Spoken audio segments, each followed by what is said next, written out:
மக்கள் இன்றைக்கி நம்ம வீடியோவில் பார்க்க போகிறது என்னென்னு பார்த்தீங்கன்னா 8ஆம் வகுப்பு இயல் 1 விரிவானத்தில் இருக்கக்கூடிய நூல்வழிகள் தான் நம்ம பார்க்க போகிறோம். செந்தமிழ் அந்தனர் என்று அழைக்கப்படும் ரா இளங்குமரனார் பள்ளி ஆசிரியராக பணியாற்றியவர். இவர் நூலாசிரியர், இதழாளர், உரையாசிரியர், தொகுப்பாசிரியர் என பன்முக திறன் பெற்றவர். அவர் யாரெல்லாம் பார்த்தீங்கன்னா, அவர் ஒரு நூலாசிரியராகவும் இருந்திருக்காரு, ஒரு இதழாசிரியராகவும் இருந்திருக்காரு, உரையாசிரியர் மற்றும் தொகுப்பாசிரியராகவும் என பன்முக திறன் பெற்றவராக இருந்திருக்கிறது.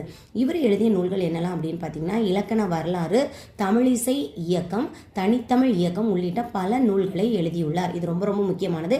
இது ப்ரீவியஸ் இயரில் கேட்டிருக்காங்க இந்த கொஷின். இலக்கண வரலாறு எந்த நூலை எழுதியவர் யார் அப்படின்னு கொடுத்துட்டு ஓ.வி. சுவாமிநாதர், இளங்குமரனார், அதுக்கப்புறமா தேவநாய பாவனர், ஸோ இந்த மாதிரி ஆப்ஷன் கொடுத்து கேட்கும்போது நம்ம கன்ஃபியூஸ் ஆகும். ஸோ இதை நல்லா தெரிஞ்சு வச்சுக்கோங்க. இலக்கண வரலாறு, தமிழிசை இயக்கம், தனித்தமிழ் இயக்கம் உள்ளிட்ட பல நூல்களை எழுதியுள்ளார். யார்?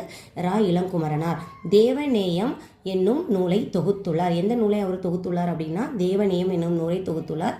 திருச்சிக்கு அருகில் உள்ள அல்லூரில் திருவள்ளுவர் தவசாலியும் பாவனார் நூலகமும் அமைத்துள்ளார். இது ரொம்ப ரொம்ப இம்பார்ட்டன்ட் ப்ரீவியஸ் இயர் கொஷின். கண்டிப்பாக இதை நோட் பண்ணிங்க. இந்த வீடியோஸ் பார்க்குறதுக்கு நம்ம சுஜி டிஎன் ஃபோக்கஸை சப்ஸ்கிரைப் பண்ணி வச்சுக்கோங்க. இன்னொரு வீடியோ பார்க்கலாம்.